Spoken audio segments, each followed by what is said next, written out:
gabi po, patuloy pa rin po ang mararahas na kilos protesta laban sa gobyerno ng Egypt. Sa pinakahuling ulat ng The Associated Press, di bababa sa 74 ang naiulat na patay at mahigit 2,000 ang sugatan. Kanina nagpatawag ng emergency meeting ang Department of Foreign Affairs para pag-usapan ang mga hakbang upang tiyaking ligtas sa mga Pilipino sa Egypt.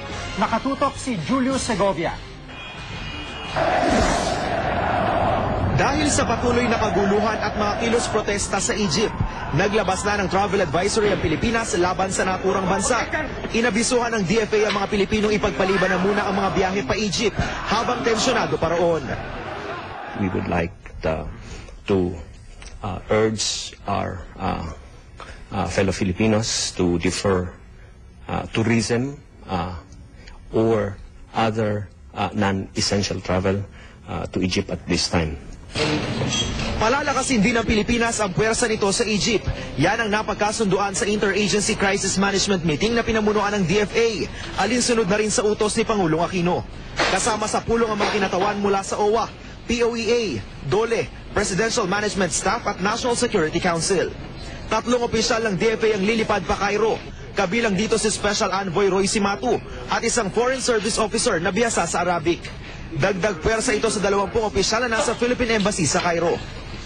The DFA is beefing up its embassy personnel complement in Cairo. We're sending at least 3 people. One is leaving tomorrow. Naglaan na rin ng 25 milyong pisong standby fund ng DFA sakaling kailanganin. Nangako rin daw ng tulong pinansyal ang OWA at POEA sa pinakahuling report ng Embahada ng Pilipinas sa Cairo. Walang Pinoy na nasugatan at naapektuhan ng gulo sa Egypt. Pero may abiso pa rin ng DFA sa mahigit 6,500 Pilipino roon. Kung maaari, ay doon muna sila sa kanilang mga tirahan at huwag pumunta sa mga lugar kung saan nagaganap ang mga protesta. Sa mga Pilipino sa Egypt na may agam-agam pa rin sa kaligtasan, pwede raw magtungo sa Embahada ng Pilipinas sa Cairo na isa sa mga pansamantalang relocation site. Para naman sa mga pamilyang nag-aalala sa kanilang mga kaanak sa Cairo, 24 oras bukas ang DFA hotline, 834-4580. Julio Segovia, nakatutok, 24 oras. Sa pagpapatuloy ng mga protesta kontra gobyerno sa Egypt, apektado ng turismo at ilang insidente ng nakawan na rin ang naganap. Nakatutok si Mark Salazar. Sa kauna-unahang pagkakataon sa panunungkulan ni Egyptian President Hosni Mubarak, nagtalaga siya ng Vice Presidente, si Omar Suleiman, ang hepe ng Egyptian Intelligence. Kasunod ito ng pagtanggap ni Mubarak sa pagbibitiw ng buong gabinete bilang bahagi ng pangako niyang reforma sa gobyerno. Pero hindi pa rin ito napahupa ang panawagang magbitiw si Mubarak na halos 3 dekada nang nasa pwesto. Sa ika-6 na araw ng tensyon, kabi-kabila pa rin ang mga kilos protesta kung saan di bababa sa 74 ang namatay. Ang ilang nasawi ipinarada pa ng mga rallyista. Sa gitna ng tensyon, apektado ang turismo. Ang sikat na Great Pyramid sa Giza, bantay sarado ng mga sundalo at off-limits na rin sa mga turista. Laganap din ang nakawan sa ilang lugar. Kahit nga ang Egyptian Museum sa Cairo, muntik ng pagnakawan. Kahit walang natangay sa museo, sira-sira naman ang mga salaming naglalaman ng ilang mahahalagang Egyptian artifact na 5,000 taon na ang tanda. Naabutan pa ng mga otoridad na nasa lapag ang ilang display. Pero nanganganib pa rin ang museo dahil katabi nito ang headquarters ng ruling party ng gobyerno na sinunog ng mga rallyista. Sa bayan ng Suez, sinilaban din ang presintong ito at ilang sasakyan ng mga pulis. At kahit gabi, nasa kalsada pa rin ang mga rallyista na tahas ang paglabag sa idineklarang curfew. Mahigit 6,000 ang Pilipino sa Egypt. Wala pa naman daw Pinoy na kasamang nasawi o sugatan sa tensyon doon. Hindi naman ako nakaranas kasi yung trabaho ko is 5 to 10 minutes lang from the work to house. Pero yung pong sa labas na nagtatrabaho po, ay may service naman po sila. Tapos hindi naman sila pinaalis ng mga amo nila kung ang sitwasyon ay magulo talaga. Patuloy ang paalala ng embahada sa mga Pinoy roon na umiwas sa gulo. We advise them na as much as possible to stay in their homes and avoid going to places na alam nilang maaring magkagulo. Bukas na rin ang crisis center ng ating embahada sa Cairo. Maaring tumawag sa 002-25213-064. Mark Salazar, nakatutok, 24 oras. Sa puntong ito po ay makakausap nating muli sa linya ng telepono si Ginoong Alex Ocampo, kababayan nating nagtatrabaho sa Cairo, Egypt ngayon. Mga Alex, kumusta po ang inyong lugar ngayon at ang inyong kalagayan, pati ng inyong mga kasamahan? Kami po ay nagpapasalamat sa inyo at nabigyan ng chance na makausap live dyan sa atin sa Pilipinas. Kami naman po ay okay dito ng pamilya ko at ng mga kaibigan namin, 10 ng mga kababayan natin dito. Nakasecure po kami lahat at wala pong dapat alalahanin, walang dapat pag-alala ang mga kababayan natin, mga kamag-anak. Na kami naman po ay nakaano po sa ating embassy, sa Embahada ng Pilipinas na 24 hours po ay open. Kaya po wala pong dapat ipag-alala. Lahat po ng mga taga-embassy ay nagtatrabaho para sa kaligtasan ng ating mga kababayan dito sa Egypt. Sa ngayon po ba ay may bala kayo o kung meron man pagkakataong lumisan sa Egypt dala ng mga kaguluhan dyan? Sa ngayon po ay wala pa naman po akong nakikita, wala po tayong nakikita na dapat ipag-alala na mag-evacuate dito sa bansa na to dahil unang-una ay hanggang ngayon po ay safety naman po, wala namang sa labas. Siyempre mayroon pong kaguluhan dun sa labas, malayo naman po sa ating mga trabaho at saka may advice na po na mayroon pong curfew na 4 o'clock kailangan po ay nasa mga bahay na until 8 o'clock in the morning. So susunod lang po tayo para sa ating kaligtasan at wala naman pong dapat ipangamba. Sa pagkain, meron naman pong pagkain, wala naman pong problema. Apo. Maaari po kayong magbigay... Apo, mga Alex, maaari po kayong magbigay ng inyong mensahe sa inyong pang mga kamag-anak dito sa Pilipinas, na banggit nyo nandiyan ang inyong pamilya, para po mapanatag din po ang loob ng pati ng inyong mga kasamahan. Ang masasabi ko lang po sa mga kamag-anak ko dyan sa Pilipinas, sa Batangas, sa Padre Garcia, Batangas, yung mga pamilya ko at mga kaibigan, na huwag po kayo mag-alala, okay naman po ang kalagayan namin dito, normal na normal, at sa labas lang po magulo. Pero dito lang po sa lugar namin ay wala naman pong dapat ipag-alala, tuloy ang trabaho. Apo. Kaya po may pagkain, may maiinom, wala pong dapat pang ipag-alala na i-evacuate. Apo.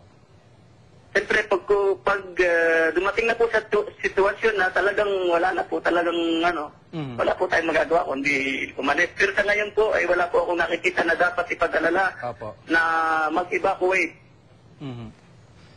Sa ngayon po ay mag-iingat po kayo dyan, mga Alex, at maraming salamat po sa pagtanggap ninyo sa aming tawag. Salamat po ng maraming salamat sa inyo. Mabalita naman po dito sa Pilipinas, 178 na po ang insidente ng sunog sa Kamaynilaan ngayong buwan. Pinakabago sa nabotas, nangyari kagabi sa disperas ng pista sa nasunugang barangay. 12 po ang patay. Nakatutok si Lia Manyala. Mabilis na kumalat ang apoy sa barangay San Roque sa Navotas.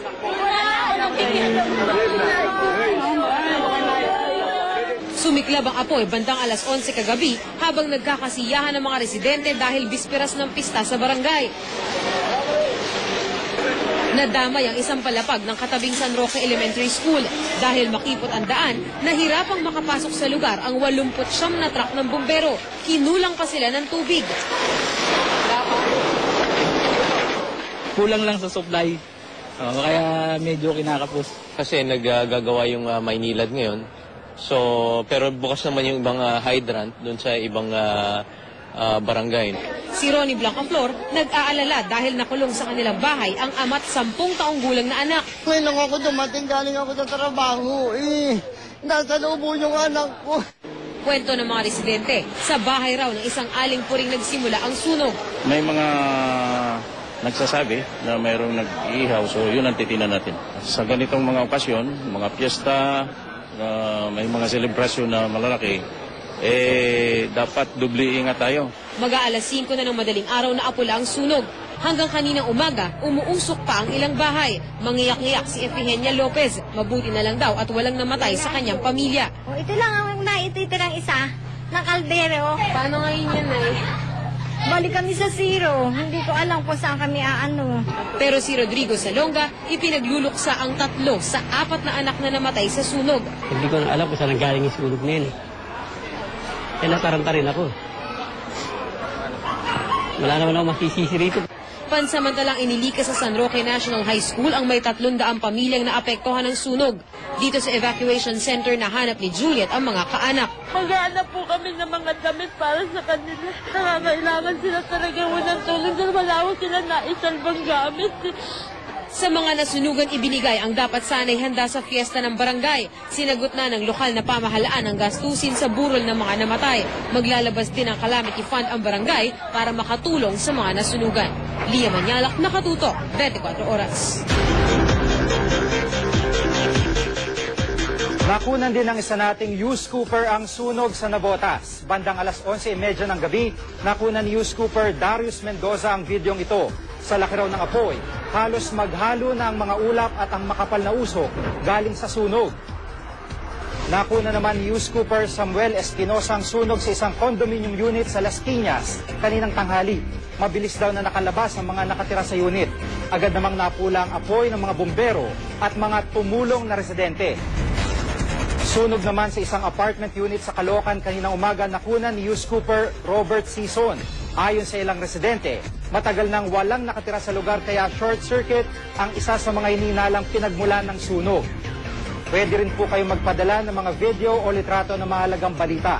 Mag-log on sa www.newscoop.tv. Para naman magpadala ng text o MMS, i-text ang scoop, space, message space, ang inyong pangalan at address at ipadala sa 4627. Paalala lang po sa ating mga News Cooper, yun lamang po mga video at litratong pagmamayari nyo mismo ang ipadala sa amin. Bumuo na ang lokal na pamahalaan ng Zamboanga City ng task force na mag-iimbestiga sa pagsabog ng container van na naglalaman ng mga paputok noong Biyernes. Bukod sa sanhi ng pagsabog, iimbestigan din ng Task Force Pacific kung may batas na nalabag ang may-ari ng sumabog na van at kung may mga kaukulang permit ang mga nakatagong paputok. Ayon sa pao ng investigasyon, hindi bababa sa 60,000 pounds ng paputok ang naging sanhi ng pagsabog. 3 ang sugatan sa insidente. Nagsapaw mga tao kanina sa Lung Center of the Philippines. Simula kasi ngayong araw, bukas na naman ang dinarayong weekend market doon. Nakatutok si Ian Cruz. Masarap daw mamili dito sa Lung Center Weekend Market dahil nasa ilalim ng mga puno ang mga stall. May grocery cart pa para di mabigatan sa pagsishopping. Kanina, may 350 stall na ang nagbukas. Iba't ibang produkto ang mabibili. May mga damit. Mura dito. Saka nakakapamasyal, marami bilihin. Kumpara sa mall, bakit mas magandang bumili dito? Makakatawad ka. May native products mula sa iba't ibang panig ng bansa. Masarap na kakanin. Iba't ibang klase ng gulay. At mga prutas. Pati nga mga karne, sariwang isda, at iba pang katakam-takam na lamang dagat. At sa mga gutom na, may ready at luto ng native Pinoy dishes tulad ng inihaw na isda at ang binabalik-balikang sizzling na pagkain. Patok din ang pansit habhab mula sa Quezon. Kasi fresh ang mga nabibili, lalo na yung mga fish tsaka vegetables. Tsaka may mga ulam din na yung cook na. So every Sunday, hindi ka na magluluto, bibili ka na lang dito. Meron ding mabibili dito ang plant at animal lovers.